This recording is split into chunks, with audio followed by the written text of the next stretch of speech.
दोस्तों, बारडोइन तकनीकी और नींद की तकनीक डॉक्टर जोसेफ मर्फी द्वारा लिखित पुस्तक आपके अवचेतन मन की शक्ति से लिया गया है, जिसको हम इस चैनल द्वारा आप तक पहुंचा रहे हैं। कृपया चैनल को सब्सक्राइब जरूर करें। उनींदी निष्क्रिय अवस्था में प्रयास न्यूनतम हो जाते हैं। उनींदी अवस्था में चेतन मन काफ़ी हद तक निष्क्रिय हो जाता है। इसका कारण यह है कि अवचेतन सोने से ठीक पहले और जागने के ठीक बाद ही सबसे शक्तिशाली होता है। इस अवस्था में आपकी इच्छा को अवचेतन मन तक पहुंचने से रोकने वाले नकारात्मक विचार मौजूद नहीं होते हैं। यदि आप किसी विनाशक आदत से छुटकारा पाना चाहते हैं तो अपने शरीर को शिथिल कर दें और स्थिर हो जाएं। उनींदी अवस्था में जाएं और बार बार किसी लोरी की तरह दोहराते रहें, मैं इस आदत से पूरी तरह से आज़ाद हूँ। मैं सद्भाव और पूर्ण मानसिक शांति महसूस कर रहा हूँ। इन शब्दों को रात और सुबह 5-10 मिनट तक धीरे धीरे शांति और प्रेम से दोहराएं। बार बार दोहराने से शब्दों का भावनात्मक महत्व बढ़ जाता है। जब नकारात्मक आदत जोर मारे तो इस फार्मूले को दोहरा लें। इस तकनीक से आप अवचेतन को विचार स्वीकार करने के लिए प्रेरित करते हैं और उपचार हो जाता है। चार्ल्स बारडोइन फ्रांस के रूसो इंस्टीट्यूट में एक प्रोफेसर थे। वे New Nancy School of Healing के कुशल साइकोथेरेपिस्ट और शोध निषेधक भी थे। उन्होंने अवचेतन मन को प्रभावित करने का सबसे अच्छा तरीका उनींदी निष्क्रिय या नींद जैसी अवस्था में पहुंचना बताया, जहां सारे प्रयास कम से कम हो जाएं।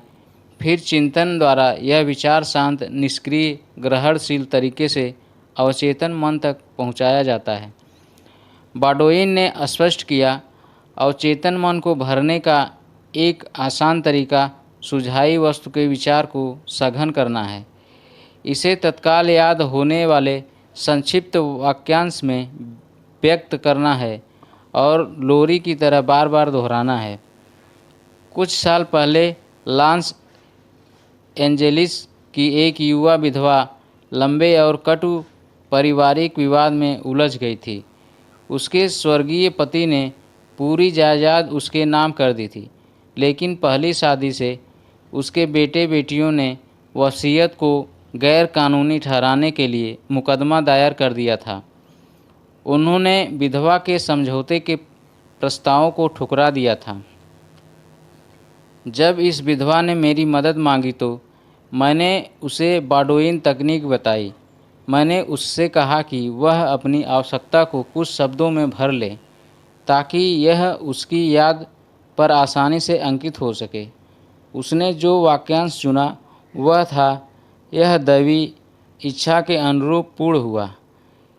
इन शब्दों से उसका मतलब था कि असीमित बुद्धि जो उसके अवचेतन मन के नियमों द्वारा काम कर रही थी, सामंजस्यपूर्ण निष्कर्ष निकालेगी। 10 दिनों तक रात रात के समय वह एक कुर्सी पर बैठी और अपने शरीर को सुनियोजित तरीके से शिथिल करके उनींदी अवस्था में पहुंची। फिर उसने धीरे धीरे शांति और भावना से यह वाक्य बार बार दृढ़ता से कहा, यह दैवी इच्छा के अनुरूप पूर्ण हुआ। उसे आंतरिक शांति महसूस हुई। फिर वह गहरी सामान्य नींद में सो गई। 11वें दिन जागने पर उसे बहुत सुखद एहसास हुआ कि यह सचमुच पूर्ण हो गया था। उसी दिन उसके वकील ने उसे फ़ोन किया। विपक्षी वकील और उसके मुवक्किल समझौते के लिए तैयार हो गए थे। सामंजस्यपूर्ण समझौता हो गया और मुकदमा वापस ले लिया गया।